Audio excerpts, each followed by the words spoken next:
I have had an incredible journey as a professional athlete. It all started much differently than it ends. Did you know that I lost more than half of my fight against the school bullies? I never won gold in point karate competition. When I had my first jiu-jitsu class, I got tapped out 5 times in 5 minutes by a guy that I outweighed by like 30 pounds. It broke me mentally so badly that at the time, I wanted to quit everything right there on the spot. In my first wrestling competition in the United States, I got pinned in less than a minute in the first match. It really sucks to lose sometimes. Some experience can be taught, but need to be lived in order to improve.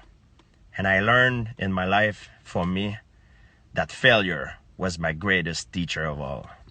My mentor and coach, John Danar, always told me that having skills without confidence, it's like having a lot of money in your bank account with no way of accessing it. Confidence is a state of mind and grows with good preparation. To me, it is always best to do a little bit, a lot, than a lot, a little bit. Confidence is not the absence of fear. It is knowing that you have what you need to succeed. So if you have a big upcoming challenge ahead of you, my best advice would be prepare yourself the best you can and put on a mask and fake it until you make it. Elite athletes focus heavily on efficiency to excel at what they do. Elite runners are good at running, swimmers at swimming, and wrestlers at wrestling, because they developed a way to maximize the use of their bodies while conserving as much energy as possible. Even past their physical prime, the best will adapt by becoming more efficient and extend the life of their professional career. Boxing star Bernard Hopkins downloaded his opponent's reaction and movements early on in the fight, then used them against his opponent. The great Wayne Gretzky was so good at collecting and applying data that his competitors were more intimidated by his vision of the game than his physical abilities. Thierry Henry developed a sprinter's speed level and put it into football. I personally learned how to control the distance and the pace of my fight, so I engage. Getting your reps in doesn't only apply to working out. If you want to improve at something, practice and repetition are crucial for your success. Especially in combat sport, things happen so fast that you don't have time to think too much. There shouldn't be room for subjectivity. Trust your actions and reactions that you have refined during your preparation and let yourself be on total cruise control. I believe to optimize your chance of victory, you need to be in the zone. We might not have control over when an opportunity presents itself, but we do have control over how we prepared for it. I believe most of the outcome is determined of how well we prepared ourselves. We might not be able accurately to predict a victory, but remember, take control, get your reps in, so you can influence the odds in your favor. Creativity is about to take one or several known elements and putting them together in a different way. All great pioneers of invention possessed great knowledge in their domain. They all extract and learn ideas from their experience and predecessors. For instance, when everyone thought striking was the most efficient way to win a fight, Royce Gracie revolutionized the idea of combat with the art of grappling. He was the first competitor to use a submission hold to win a fight in the UFC. Once you have an idea, you can test it yourself on the field, or you can observe and learn from others. There's no shame of making mistakes because you can learn from them as well. Remember, to be creative, you need to think outside the box. Don't be afraid to break the rules, but do not break the law. Muscle growth and improvement in terms of athletics happens during recuperation. We often underestimate the importance of a day off.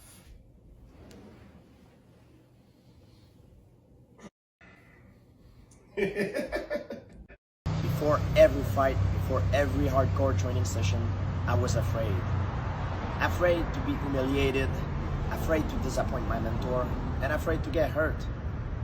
At first, after observing other fighters, I really thought I wasn't made for this. Then I sought the help of sport psychologists. Most of them told me I wasn't afraid, but excited instead.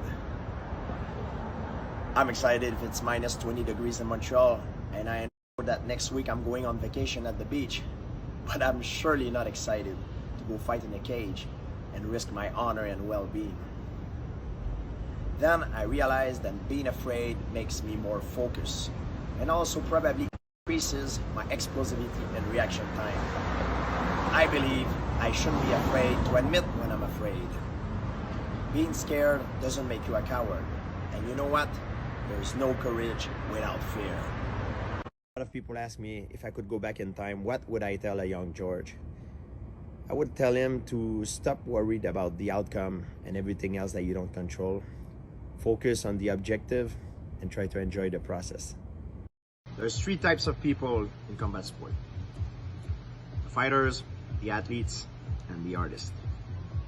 The fighters are characterized by an unbreakable will and are ready to give up everything to win. The athletes are the most athletic and the fastest learners. They could probably be successful at doing any other sport. The artists are the most creative. They often find different approaches to solve their problems. Every person has a percentage of each type in themselves. However, one type dominates over the others. All types have been championed, but I believe it is imperative to find your type in order to optimize your preparation for best results. Guys, I want to talk to you about something that really changed my life. It's called fasting. Fasting has been around since the beginning of mankind. It's part of our human evolution. Many religions and cultures have their own version of it. Ever since I've started my own fasting experience a year and a half ago, my water retention and fight percentage has diminished. My bone density and muscle mass increased. I have less inflammation due to my hardcore training. I am more focused and I feel better. I wish I had discovered this earlier in my life. But have you ever heard of fasting? Well, there's not much money to be made with someone that doesn't eat or follow a regime. However, in my opinion, fasting is one of the best and cheapest ways to be and stay healthy. Before you start to get yourself involved in crazy adventures, I know a lot of you are going through a tough time right now.